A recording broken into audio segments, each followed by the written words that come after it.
बहनों, एक पल ठहरिए, क्योंकि ये कोई साधारण कथा नहीं।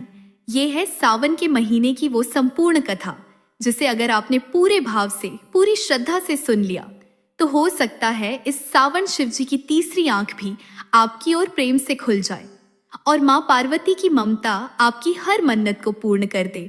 कहते हैं, जो बहन इस पूरी कथा को आरंभ से अंत तक प्रेम पूर्वक सुनती है, उसके जीवन की हर उलझन, हर पीड़ा भोलेनाथ की कृपा से स्वयं सुलझने लगती है। तो चलिए बहनों, मन को शांत करें, हाथ जोड़ें और इस अद्भुत सावन कथा की गोदी में उतर चलें, जहां शिव पार्वती का दिव्य प्रेम और व्रत की शक्ति आपकी आत्मा तक पहुंच जाएगी। बहनों, सावन का महीना केवल बादलों की गरज और हरियाली की चादर नहीं लाता। यह तो वह अनुपम कालखंड है जब शिव और शक्ति के प्रेम की वर्षा संपूर्ण सृष्टि पर होती है। जब प्रकृति स्वयं एक वधू सी सजकर अपनी हर पत्ती, हर पुष्प और हर बूंद से कहती है, हे भोलेनाथ, हे शिव शंकर, हे कैलाशपति, मैं आज तुम्हारे स्वागत को तैयार हूं। सावन केवल ऋतु नहीं, यह तो एक आत्मा की पुकार है परमात्मा की ओर।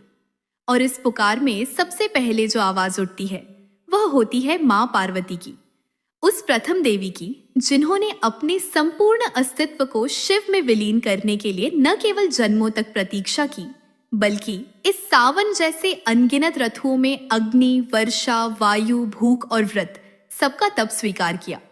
तो चलो बहनों, आज की इस कथा की शुरुआत करें उस क्षण से जब सृष्टि का आरंभ भी नहीं हुआ था। हाँ, हम उस समय की बात कर रहे हैं जब न समय था न दिशा, बस एक शून्य था और उस शून्य के मध्य स्थित थे केवल आदि पुरुष महादेव। जब न आकाश था न धरती, केवल शिव थे।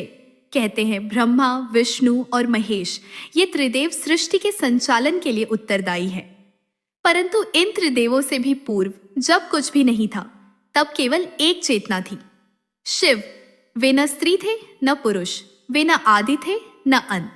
वे एक मौन गहराई से भरा अस्तित्व थे जिनके भीतर शक्ति साक्षात समाहित थी।